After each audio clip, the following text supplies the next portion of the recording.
Hi everyone, I'm Mrs Stone, one of the reception teachers, and this is Gruffalo class. Let's go in and have a look. Now when you start it will look a little bit different, but we thought we'd just give you a little look around.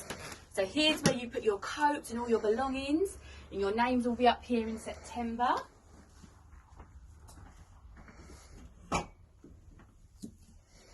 Over here is where we get messy, our creative area, where you can choose chalks, painting, Play-Doh, cutting skills. Over here is our lovely carpet area where we have stories, dancing and singing time.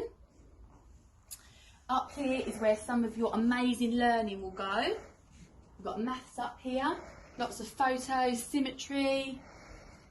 We've got our literacy learning wall, and then in some of these drawers are some of the wonderful resources you can use and learn with. We've got shapes, cubes, a favourite I'm sure with some of you, dinosaurs, magnetic letters, boards.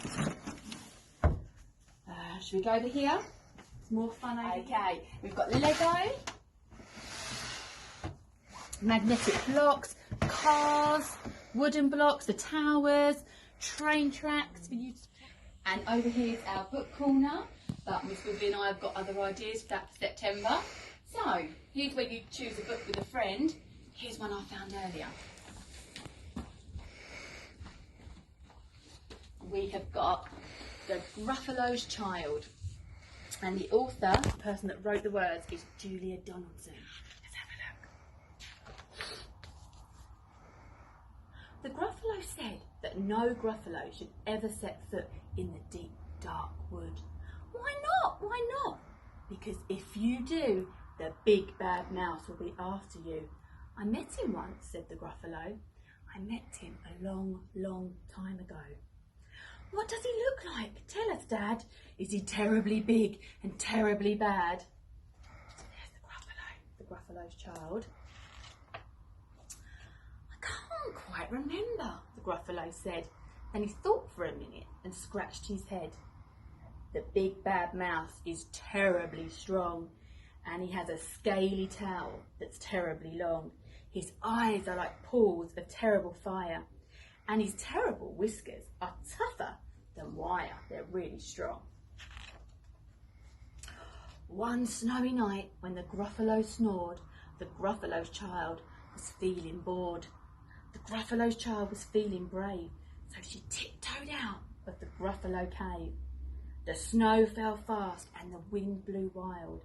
Into the wood went the Gruffalo's child. What's she going to find? She's very brave. Aha! A hole, a trail in the snow. Whose is this trail and where does it go? A tail poked out of a log-piled house. Could this be the tail of the big bad mouse? What do you think? There's the tail. Let's find out. Out slid the creature. His eyes were small and he didn't have whiskers. No, none at all. You're not the mouse. Not I, said the snake. He's down by the lake eating Gruffalo cake.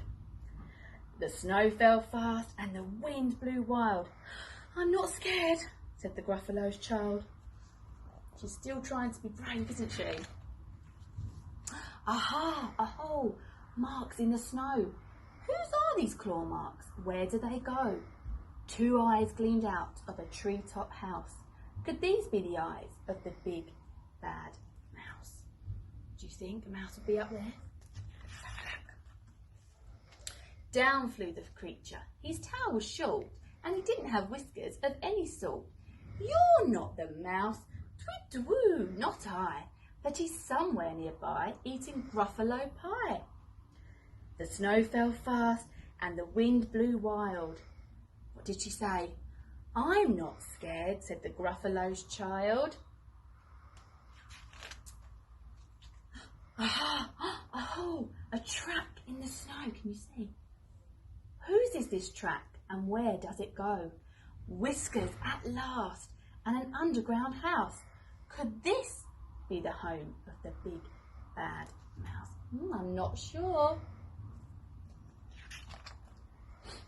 Out slunk the creature. His eyes weren't fiery, and his tail wasn't scaly. His whiskers weren't wiry.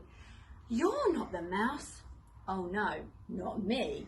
He's under a tree, drinking Gruffalo tea. Very nice.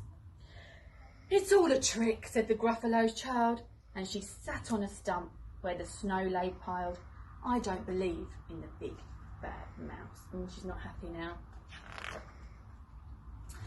But here comes a little one out of his house. Not big, not bad, but a mouse at least. Your tastes good as a midnight feast, a late night snack,